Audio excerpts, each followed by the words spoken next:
The room was quiet, wrapped in the soft glow of flickering oil lamps. Shadows danced gently along the walls as 12 men gathered close around a simple table. The air carried the scent of bread and herbs, familiar and comforting, yet something unseen pressed heavily upon the moment. It was a night unlike any other. Jesus sat among them, calm and steady, his eyes filled with a depth that seemed to hold both peace and sorrow at once. The disciples leaned in, listening, their hearts open, yet unaware of the weight this night would carry through eternity. They had followed him through storms and miracles, through laughter and fear. They had seen the blind receive sight and the dead rise again. Here, in this quiet room, they expected another moment of teaching, another parable perhaps. But what unfolded would shake them to their very core. As Jesus lifted the bread in his hands, his movements were slow, deliberate. He gave thanks, then broke it, the soft sound echoing louder than it should have in the stillness. He passed it among them, his voice gentle, yet filled with meaning they did not yet understand. A subtle tension began to rise, like a storm forming far beyond the horizon. The disciples exchanged glances, sensing something shifting beneath the surface. Then Jesus spoke again, and this time his words fell like a sudden chill into the room. He said that one of them, one who sat at the table, one who had walked beside him, would betray him. The warmth of the room faded instantly. Every heart froze. The words lingered in the air, heavy and unmoving, as though time itself had slowed to listen. No one spoke at first. The disciples looked at one another, confusion clouding their faces, each searching the eyes of the others for understanding. The gentle crackle of the lamps was now the only sound that dared to break the silence. One by one, their voices rose, quiet but urgent, each asking the same question with trembling uncertainty. Each heart wrestled with a thought too painful to accept. Could it be him? Could it be me? Jesus remained still, his presence unwavering. There was no anger in him, no accusation in his gaze, only a deep, knowing sorrow that reached far beyond the moment. He looked upon them not as suspects, but as beloved companions, even now. John leaned closer to him, seeking clarity, his voice barely more than a whisper. The others strained to hear, their breath held tight in their chests. The tension grew thicker, pressing into every corner of the room.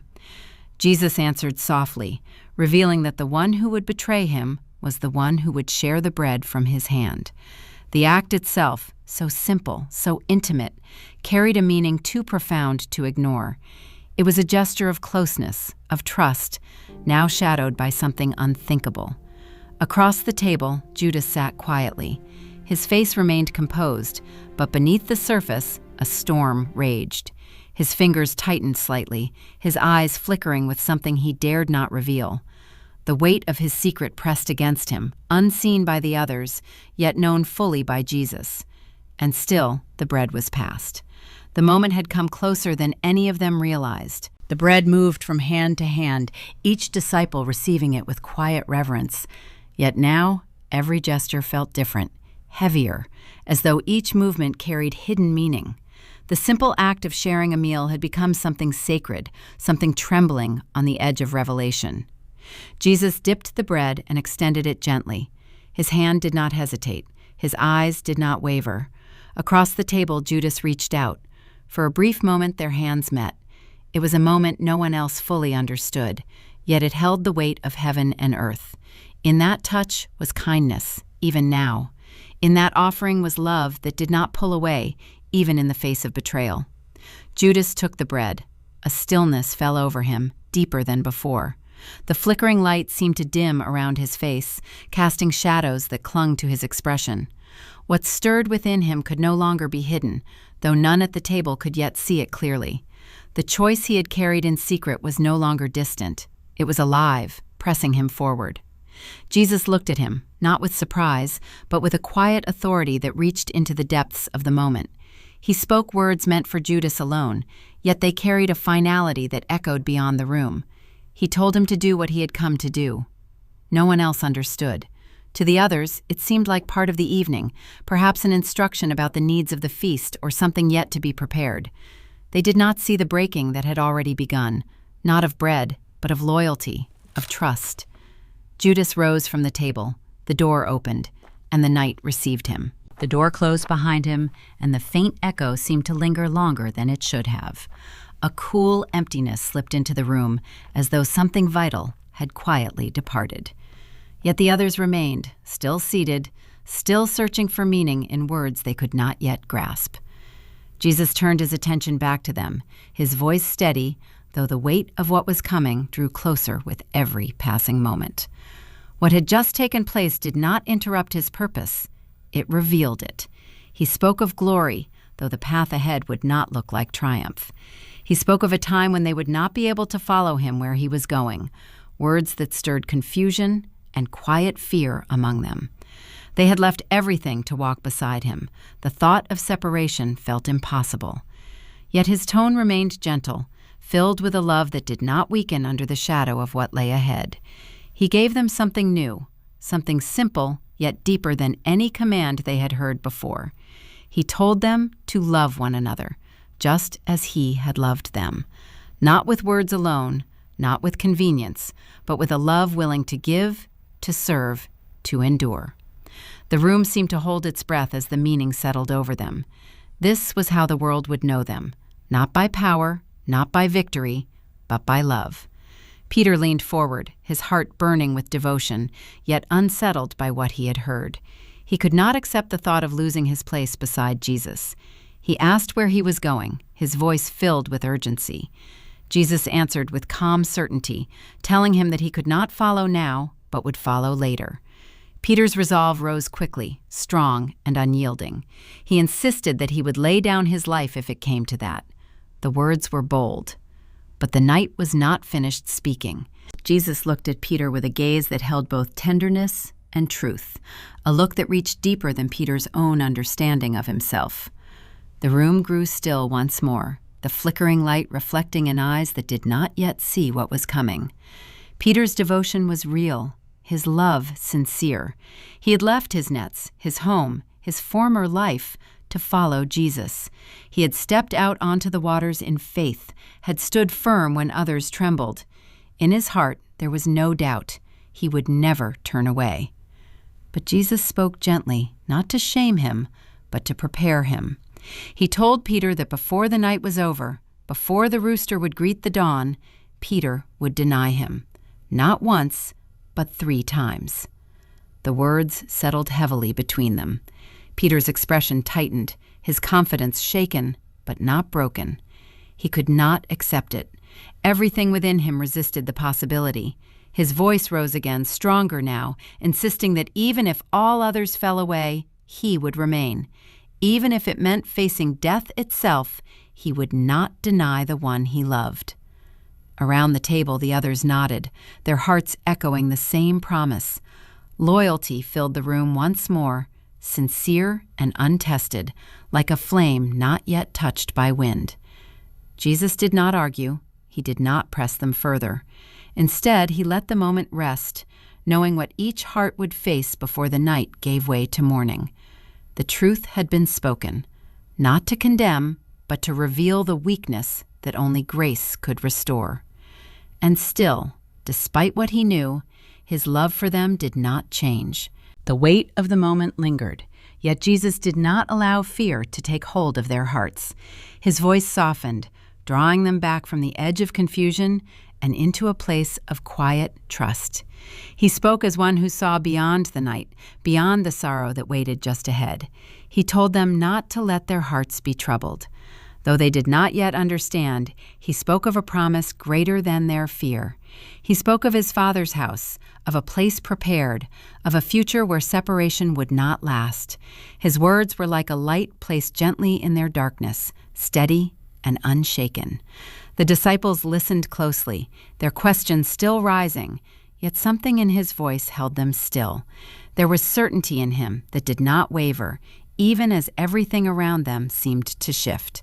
Thomas, seeking clarity, asked how they could know the way if they did not know where he was going. It was an honest question, one that echoed the uncertainty in every heart at the table. Jesus answered with words that would carry through generations. He told them that he was the way, the truth, and the life, that no one comes to the Father except through him. It was not a path drawn on a map, but a living truth standing before them. The room felt different now, not lighter, but deeper. Philip then spoke, asking to see the Father, believing that such a vision would be enough. But Jesus answered with quiet patience, reminding them that to see him was to see the Father. He had been revealing this truth all along, through every word, every act of compassion, every miracle. Still, they were learning. Still, they were growing. And the night continued to unfold its purpose. Jesus continued to speak, his words flowing with a calm assurance that stood untouched by the shadow of what was coming. He knew their hearts were fragile, their understanding incomplete. Yet he spoke as one planting seeds that would grow long after this night had passed. He promised that they would not be left alone. Though he would go, another would come, the Helper, the Spirit of Truth, who would remain with them, guiding them, reminding them of everything he had said. It was a promise not just for that moment, but for every moment that would follow, when fear would rise and strength would feel distant. The disciples listened, their hearts stirred by hope, though still wrapped in uncertainty. The idea of his leaving weighed heavily, yet his words carried a quiet strength that steadied them. Jesus spoke of peace, not the kind the world gives, not something fragile or temporary, but a peace that would remain even when everything else was shaken. He offered it to them freely, as a gift, as a covering over the fear they could not yet overcome. The flickering lamps cast a warm glow across their faces, but within each of them, something deeper was beginning to awaken. The fear had not vanished, but it no longer stood alone. It was now met with promise. He told them again that these things were being spoken before they happened, so that when the time came, they would believe. The night was moving forward, step by step, toward something none of them could stop.